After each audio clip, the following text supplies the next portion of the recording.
जोहार दोस्तों। स्वागत है दोस्तों आपका मेरे इस चैनल झारखंड नौकरी में। दोस्तों अगर आप झारखंड के किसी भी सरकारी एग्ज़ाम की तैयारी कर रहे हैं तो आपके लिए यह चैनल बहुत ही लाभदायक होगा, क्योंकि दोस्तों इस चैनल के माध्यम से मैं झारखंड के विभिन्न परीक्षाओं के लिए महत्वपूर्ण प्रश्नों का सेट ला रहा हूँ, जो दोस्तों आपके TGT, PGT, JSSC, Jharkhand SI, Jharkhand police, excise constable, special branch, 10th level, 12th level तथा ग्रेजुएशन लेवल के विभिन्न एग्जामों के लिए लाभदायक होगा। तो दोस्तों अगर आप इस चैनल के माध्यम से तैयारी करना चाहते हैं तो आप इस चैनल को सब्सक्राइब कर दें तथा अधिक से अधिक दोस्तों को शेयर कर दें, ताकि वे भी इस चैनल से फ़ायदा ले सकें। तथा दोस्तों इस वीडियो को लाइक कर दें। धन्यवाद। मिलते हैं दोस्तों अब क्वेश्चन में। मेरा फर्स्ट क्वेश्चन है, रहा पहला क्वेश्चन, भारत में सबसे पहले लोहा और इस्पात कारखाना कहाँ खोला गया था? इसका आंसर आप इस वीडियो को पॉज करके कमेंट बॉक्स में कर सकते हैं तथा इसको ब्रीफ में आंसर दे सकते हैं। तो चलिए मैं अब इसका आंसर बताता हूँ। भारत में सबसे पहले लोहा और इस्पात का कारखाना कहाँ खोला गया था? तो इसका आंसर हो जाएगा जमशेदपुर में सबसे पहले खोला गया था। कब? 1907 में। 1907 में किस जगह पर? जमशेदपुर में साक्षी नामक जगह पर। जमशेदपुर में साक्षी नामक जगह पर 1907 में सबसे पहले लोहा और इस्पात का कारखाना खोला गया था। और झारखंड में भी सबसे पहले जमशेदपुर में ही खोला गया था। कहाँ पे? साक्षी में, 1907 में। चलिए अब दूसरा क्वेश्चन देखते हैं। ये रहा दूसरा क्वेश्चन। विद्यालय में बच्चों को लाने के लिए झारखंड में कौन सी योजना चलाई गई थी? झारखंड के सरकारी विद्यालयों में बच्चों को लाने के लिए झारखंड में कौन सी योजना चलाई गई थी? तो इसका आंसर हो जाएगा mid day meal, option C, mid day meal योजना। मिड डे मील योजना क्या है? यह एक मध्याह्न योजना है जो किसी भी सरकारी स्कूल में मध्याह्न के वक्त दिया जाता है। मध्याह्न के वक्त बच्चों को खाने के लिए दिया जाता है, उसे मिड डे मील कहा जाता है। और यह योजना झारखंड सरकार द्वारा चलाई गई थी क्योंकि बच्चे स्कूल नहीं आ रहे थे और बच्चों को स्कूल में शिक्षा देने के लिए और स्कूल लाने के लिए मिड डे मील योजना चलाई जा रही थी। यह योजना गरीब परिवार के लिए बहुत ही लाभदायक थी, जिससे वे इसके चलते हुए स्कूल आते थे। अब तीसरा प्रश्न है, खरवार आंदोलन का नेतृत्व किसने किया था?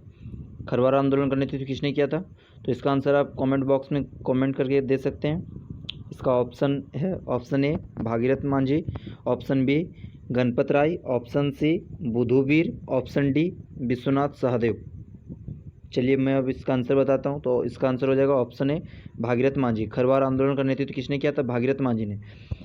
तो खरवार आंदोलन कब प्रारंभ हुआ था? खरवार आंदोलन हुआ था 1874 में।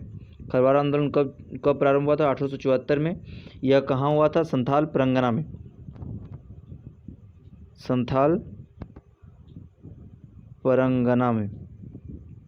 यह संथाल परगना में हुआ था। कब हुआ था? 1874 में। 1874 में इसका नेतृत्वकर्ता कौन था? भागीरथ मांझी था नेतृत्वकर्ता।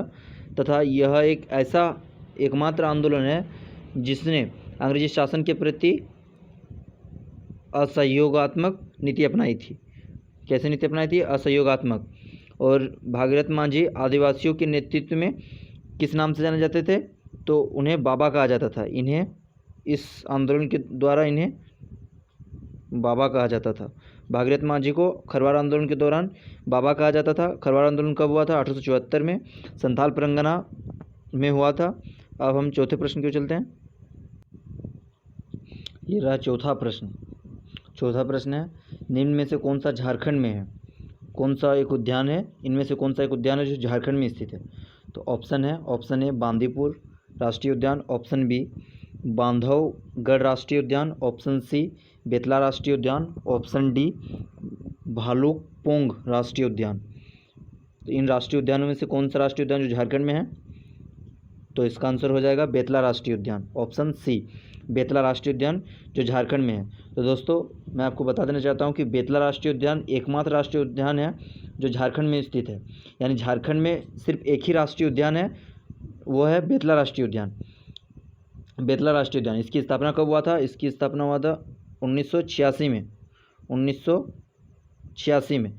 इसकी स्थापना कब हुआ था? 1986 में स्थापना हुआ था। तथा यह किस ज़िले में स्थित है? तो यह लातेहार में स्थित है। कहाँ स्थित है? लातेहार में। कहाँ स्थित है? लातेहार में स्थित है। और यहाँ पर यह किस लिए प्रसिद्ध है? बेतला राष्ट्रीय उद्यान यह बाघ के लिए प्रसिद्ध है। बाघ के लिए प्रसिद्ध है। और यहाँ पर बाघ होने के साक्ष्य, यानी यहाँ पर बाघ होने की गणना कब किया गया था? 1932 में। 1932 में। यानी कि झारखंड का एकमात्र राष्ट्रीय उद्यान है जो बेतला राष्ट्रीय उद्यान के नाम से जाना जाता है। इसकी स्थापना कब हुआ था? 1986 में। किस जिले में स्थित है? लातेहार में। किस लिए प्रसिद्ध है? बाघ के लिए। और बाघ होने के साक्ष्य कब प्राप्त किए गए थे? यह 1932 में गणना हुआ था, तब प्राप्त किया गया था। यानी कि सर्वप्रथम विश्व में सर्वप्रथम बाघों की गणना कब किया गया था? 1932 में। और वह बेतला राष्ट्रीय उद्यान में किया गया था। और बाघ होने के साक्ष्य यहीं से मिले थे, लातेहार में स्थित है। 1986 में इसकी स्थापना हुआ था। चलिए अब 5वें प्रश्न की ओर चलते हैं। ये रहा छठा प्रश्न। छठा प्रश्न है, झारखंड क्षेत्र स्वायत्त परिषद का गठन कब हुआ था? इसको हम शॉर्ट में जैक भी कहते हैं। जैक। झारखंड क्षेत्र स्वायत्त परिषद का गठन कब हुआ था? तो इसका सही ऑप्शन नहीं है। सही ऑप्शन होगा 9 अगस्त 1995। 9 अगस्त 1995 ये रहा इसका सही ऑप्शन। यानी झारखंड क्षेत्र स्वायत्त परिषद का गठन कब हुआ था? 9 अगस्त 1995 को। और इसको शॉर्ट फॉर्म में जैक भी कहा जाता है। यानी जैक का गठन कब हुआ था? 9 अगस्त 1995 को। चलिए अब हम 7वें प्रश्न की ओर चलते हैं। तो 7वां प्रश्न है, झारखंड पार्टी के संस्थापक थे। झारखंड पार्टी के संस्थापक कौन थे? Option A Jaipal Singh, option B Shibu Soren, option C Kariya Munda, option D Babulal Marandi. Option A Jaipal Singh, option B Shibu Soren, option C Kariya Munda, option D Babulal Marandi. Jharkhand party के संस्थापक कौन थे? तो इसका सही आंसर हो जाएगा जयपाल सिंह। झारखंड पार्टी के संस्थापक थे जयपाल सिंह।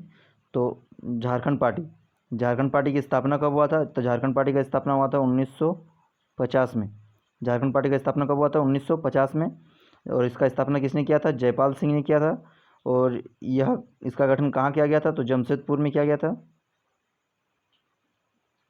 जमशेदपुर में किया गया था। तो इसका गठन कहाँ किया गया था? जमशेदपुर में। इसका गठन किया गया था जमशेदपुर में।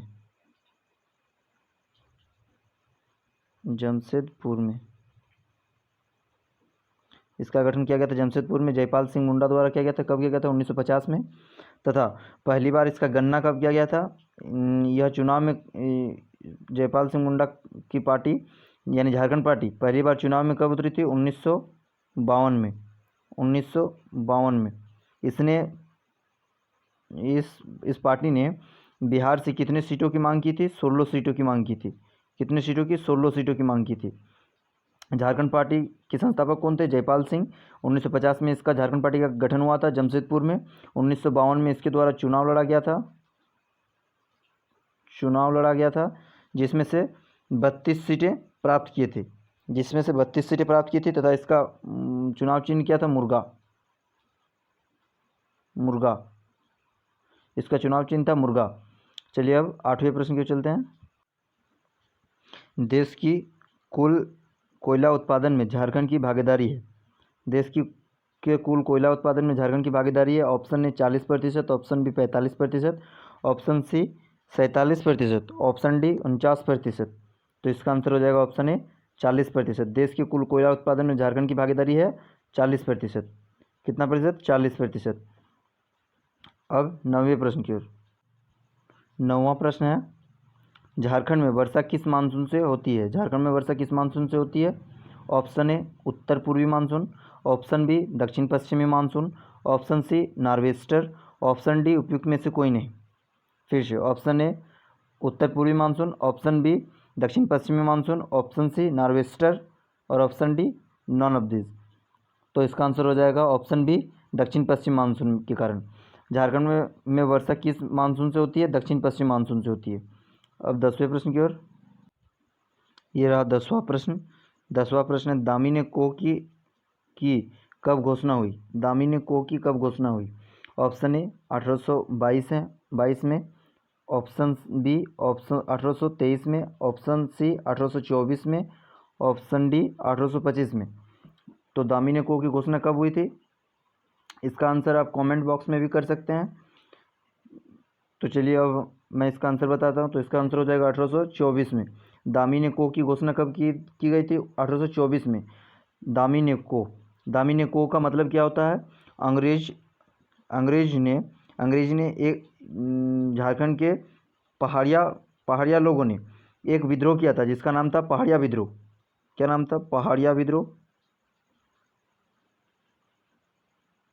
पहाड़िया विद्रोह को कुचलने के लिए, इस विद्रोह को कुचलने के लिए उनकी ज़मीनों को दामिनी को के रूप में घोषित कर दिया गया था 1924 में। दामिनी को का मतलब होता है जमीन को सरकारी रूप में घोषित करना। सरकारी घोषित करना। सरकारी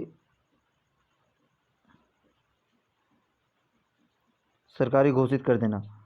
ज़मीन को सरकारी घोषित कर देना। कब हुआ था? 1824 में। और इस पहाड़िया विद्रोह का नेतृत्वकर्ता कौन था?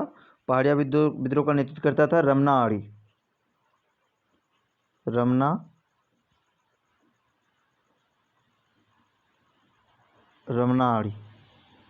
पहाड़ी विद्रोह का नेतृत्वकर्ता कौन था? रमना आड़ी। तथा यह कब किया गया था? 1824 में। 1824 में इसे दामिन एको के रूप में घोषित कर दिया गया था। तो यही रहा हमारा अंतिम प्रश्न। मिलते हैं नेक्स्ट वीडियो में। धन्यवाद।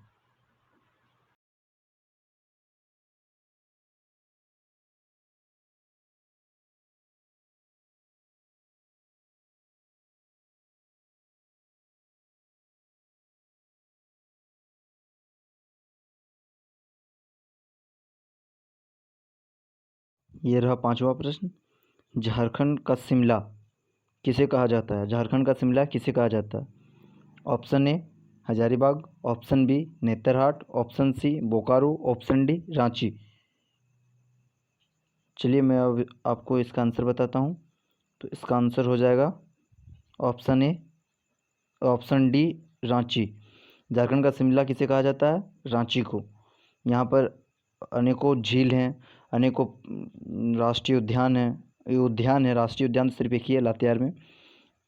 रांची में अनेक प्रकार के वन्य प्राणी अभ्यारण्य भी है तथा यहाँ पर अनेक अनेक झरने भी हैं। इसीलिए इसे झारखंड का शिमला कहा जाता है। किसे कहा जाता है? रांची को। अब प्रश्न छठे की ओर चलते हैं।